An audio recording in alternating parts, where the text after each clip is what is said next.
Hi everyone, welcome to my YouTube channel. నేను మీ జ్యోతి. ఈరోజు మన కిచెన్లో వచ్చేసరికి రవ్వ కేసరి అండి. అదేనండి, ఉప్మా రవ్వతో చేస్తారు కదా రవ్వ కేసరి. ఇలాగని చేసుకుంటే టేస్ట్ చాలా బాగుంటుంది. ప్రాసెస్ చూసేదారండి. స్టవ్ ఆన్ చేసి గిన్నె పెట్టేసి 1 టీ స్పూన్ నెయ్యి వేయండి. నెయ్యి బాగా హీట్ అయిన తర్వాత జీడిపప్పు, బాదం పప్పు, కిస్మిస్ వేసి కొంచెం బాగా వేయించండి. అవన్నీ వేగిన తర్వాత అదే గిన్నెలో కొంచెం నెయ్యి వేసి ఉప్మా రవ్వ వేయించండి.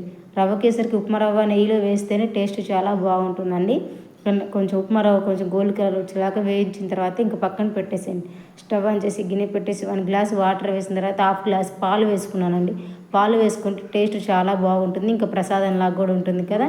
కొంచెం పాలు బాగా మరిగిన తర్వాత 2 యాలకులు వేసానండి. యాలకులు కూడా పాలు బాగా మరిగిన తర్వాత మనం ముందే ఉప్మా రవ్వ వేయించి పెట్టుకున్నాం కదండి, అది కొంచెం కొంచెం వేసుకుంటూ కలుపుకోండి.